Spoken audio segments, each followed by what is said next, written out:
আসসালামু আলাইকুম সবাইকে। সবাই কেমন আছেন? আশা করি সবাই ভালো আছেন।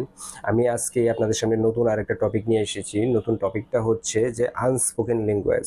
আনস্পোকেন ল্যাঙ্গুয়েজে আমরা কিভাবে ভালো করতে পারি কিংবা এটার প্রভাব কি আছে এটা নিয়ে আজকে মেইনলি কথা বলবো।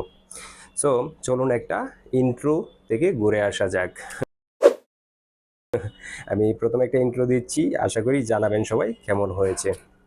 সো ফিরে আসি যে আনস্পোকেন ল্যাঙ্গুয়েজটা কি আসলে আমাদের মনের ভিতরে অব্যক্ত কথা যা আমরা বলতে পারি না। এই জিনিসটা কিন্তু আমাদের মানসিক প্রভাব সহ আমাদের শারীরিক অনেক প্রভাব সৃষ্টি করে। এই প্রভাব থেকে আমাদের মুক্ত হতে হলে আমাদের ওই আনস্পোকেন ল্যাঙ্গুয়েজগুলা কিংবা আমাদের অব্যক্ত কথাগুলা আমাদের বের করে আনতে হবে। আমাদের এমন একজন পার্টনার খুঁজতে হবে কিংবা এমন একজন ফ্রেন্ড সার্কেল কিংবা যার সাথে আমরা শেয়ার করতে পারি কথাগুলা, এরকম কাউকে খুঁজতে হবে। কিংবা আপনি নিয়মিত ডায়েরি লিখতে পারেন কিংবা যেভাবেই হোক আপনার কথাগুলো আপনি শেয়ার করতে হবে। যদি আপনি ওই কথাগুলো শেয়ার করেন তাহলে ওই সকল সমস্যা থেকে মুক্তি পেয়ে যাবেন। আর এইটা আমাদের এশিয়া কন্টিনেন্টালের জন্য, এশিয়া প্যাসিফিক অঞ্চলের জন্য অনেক বেশি গুরুত্বপূর্ণ আমার কাছে মনে হয়।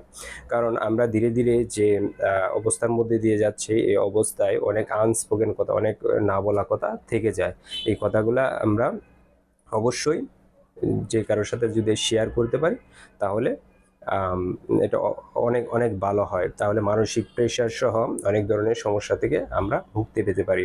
আর এটার রেজাল্টও অনেক ভালো আসে, যেই রেজাল্টের কারণে আমাদের হয়তো ফ্যামিলির মধ্যে আমাদের বন্ডিংটা আরও ভালো হয়।